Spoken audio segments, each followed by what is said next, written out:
Condition देखने को मिलती है। एक बाप जो होता है वो अपनी बेटी को पालता है 18 से 20 साल के लिए, यहाँ पर उसके ऊपर में पूरी मेहनत की जाती है, पढ़ाना लिखाना सब चीज की जाती है। उसके बाद में जब उसकी शादी करने के लिए घर से निकलता है तो यहाँ पर वो एक ऐसा लड़का चाहता है जो कि जिस तरीके से मैंने अपनी बेटी को संभाला है इसी तरीके से सामने वाला भी संभाल सके।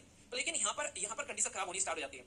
एक इंसान ऐसा है जिसके घर में लड़की पैदा होगी, एक इंसान ऐसा है जिसके घर में लड़का पैदा हो गया। तो लड़कियों को पैदा होते ही बोला जाता है कि पराया धन है और लड़के को यहाँ पर माना जाता है कि वैसा भी अपनी प्रॉपर्टी है। तो यानी कि लड़का और लड़की को लाइबिलिटी और एसेट्स की तरीके से देखा जाता है। लाइबिलिटी मतलब पुराना धन, यानी कि किसी पराया धन, यानी कि किसी और के पास में जाएगी। जैसे नहीं आप लोग किसी से उधार ले लेते हो तो उधार आप लोग को चुकाना होता है तो उसको लाइबिलिटी कहते हैं। और यहाँ पर एसेट्स क्या है भाई, अपना ही माल है यहाँ पर। तो लड़के को एसेट्स माना जाता है और लड़कियों को लाइबिलिटी माना जाता है। हालांकि पैटर्न चेंज होता नजर आ रहा है यहाँ पर समाज के अंदर में, पर लेकिन फिर भी काफी लार्ज स्केल पर आप लोग को देखने को मिल जाएगा। तो ये सबसे बुरी कंडीशन क्या निकल कर आती है यहाँ पर, वो ये है कि जब तक हम लोग ये माइंडसेट चेंज नहीं करेंगे कि लड़कियां पराया धन है, तब तक यहाँ पर ये चीजें सुधरने वाली है नहीं है।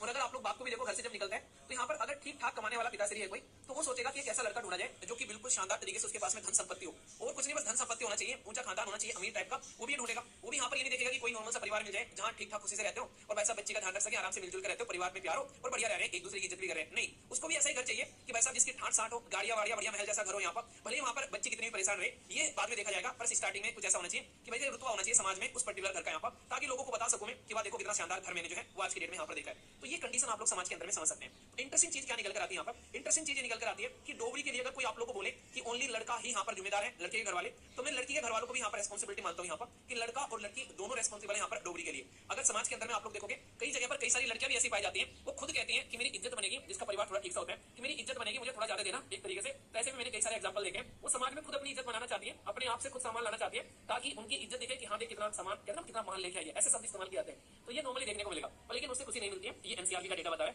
इसके बारे में आप लोगों से डिस्कस करूंगा। बहुत कम परिवार ऐसे हैं जो कि जिंदगी एंजॉय करते हुए नजर आते हैं। ये जो परिवार का ताना बाना है शादी का, ये बड़ा खतरनाक देखने को मिलता है। ये खुशकिस्मत है लोग जिनको एक सही तरीके का सिस्टम मिल जाता है, वरना अक्सर लोग रोते हुए नजर आते हैं। एनसीआरबी क्या बताती है इसके बारे में, पहले आप लोग यहाँ समझ लो। एनसीआरबी है नेशनल क्राइम रिकॉर्ड ब्यूरो, जो हमारे देश के अंदर में खुद सरकार के अंडर में काम करती है। तो उसमें क्या क्या मुद्दे हैं मैं आप लोगों को यहाँ पर ये समझाता हूँ। यहाँ पर एक बात और बता दूं, इसके पहले कि आप लोग ये चक्षु खुले और आप लोग फेंक कर मेरे कमेंट बॉक्स में या फिर वहां पर जो मेल पर या व्हाट्सएप पर मुझे कि नहीं ऐसा नहीं होता, आप क्या जानते हो, ऐसे भी केस देखे हम लोगों ने, ऐसा होता है वैसा होता है। तो भाई साहब मेरा बेसिक पर्पस यहाँ पर ये है कि आप लोगों को जर्नलिस्टिक चीजें बताऊं, कोई स्पेसिफिक केस के बारे में बात नहीं कर रहा हूं यहाँ पर। कभी आप लोग के आसपास में कोई घर में पड़ोस में मोहल्ले में कोई केस हो, आप लोग अगर उसको मुझे चिपकाने लगो, तो मैं यहाँ पर फैक्ट्स एंड फिगर के साथ में आप लोग को जर्नलिस्टिक बातें बता रहा हूँ। यहाँ पर कोई ऐसी बातें नहीं बता रहा हूँ यहाँ पर कि आप लोग को यहाँ पर पर्टिकुलर केस के बारे में बात कर रहा हूँ। ठीक है, हाँ बिल्कुल, कई जगह बहुत सारी कंडीशन देखने को मिलती है। ऐसा भी है कि चलो ठीक है, जो वाइफ हम खरीद के ले आते हैं, आप लोगों ने नॉर्मली देखा होगा, जिसकी शादी नहीं हो रही आजकल तो खरीद कर भी लाते हैं लड़कियां, ऐसी भी सिचुएशन आप लोगों को देखने को मिलती है। कई सारे गरीब लोग जो हैं वो अपनी बेटी को बेचते हुए भी नजर आते हैं। तो ये आयरनी है इस समाज की। यहाँ पर अगर आप लोग बात करें यहाँ पर share of the Dogri, Dogri तो देता ही है एक बाप यहाँ पर, साथ ही साथ में बेटी की जान भी जाती हुई नजर आती है। और जब यहाँ पर ऐसी कंडीशन देखने को मिलती है तो आप लोग कई बार ऐसी सिचुएशन यहाँ पर देख सकते हो, ये बड़ा ही फ्रीक्वेंट समाज के अंदर में नजर आते हैं। स्टेट वाइज अगर आप लोग देखोगे